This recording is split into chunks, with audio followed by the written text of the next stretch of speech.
সবাই নিয়োগ করা চেষ্টা করবেন,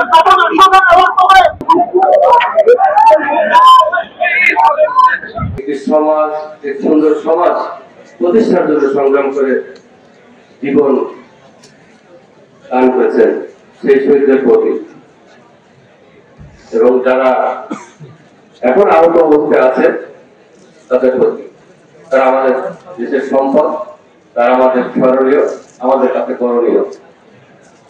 আর এই প্রতীকী ম্যারাথন আমাদেরকে মনে করিয়ে দেয় তাদের যে অগ্রযাত্রা, তাদের যে সংগ্রাম, সেটা এখন শেষ হয়ে যায়।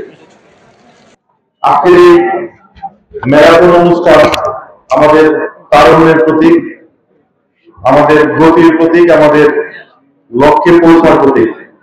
একটা সুনির্দিষ্ট লক্ষ্যকে সামনে রেখে 2024 সালে আমাদের তরুণরা, শুধু তরুণ নয়, আমাদের গোটা জাতি একটা লক্ষ্যকে সামনে রেখে সামনের দিকে এগিয়ে গিয়েছিল এবং সেই লক্ষ্য অর্জন করেছিল।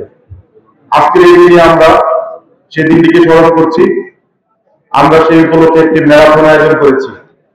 আমাদের মাঝে উপস্থিত আছেন আমাদের জুলাই যোদ্ধারা, উপস্থিত আছেন শহীদ পরিবারের সদস্যবৃন্দ। যে মায়ের সন্তান, যে বাবার সন্তান আজ আমাদের মাঝে নেই, আমি তাদেরকে বলবো যে এখানে যারা উপস্থিত আছে তারা প্রত্যেকে আপনাদের সন্তান।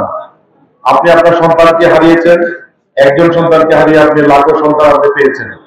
তাদের মাঝে আপনি আপনার সন্তানকে খুঁজে পাবেন। আপনার সন্তানের যে লক্ষ্য ছিল, সেই লক্ষ্য যেন এই সন্তানরা পূরণ করতে পারে, আমরা চাইবো সেটি যেন আজকের দিনে আমাদের উদ্দেশ্য হয়। জুলাই আগস্টের গণ অভ্যুত্থানের বর্ষপূর্তি উপলক্ষে আমাদের আজকে যে জুলাই যোদ্ধা, বিশেষ করে আমাদের যারা শহীদ হয়েছেন তাদের স্মরণে, এবং একই সাথে আমাদের যে যারা আহত হয়েছে তাদের স্মরণে আজকে সারা দেশে দেশব্যাপী একযোগে আজকে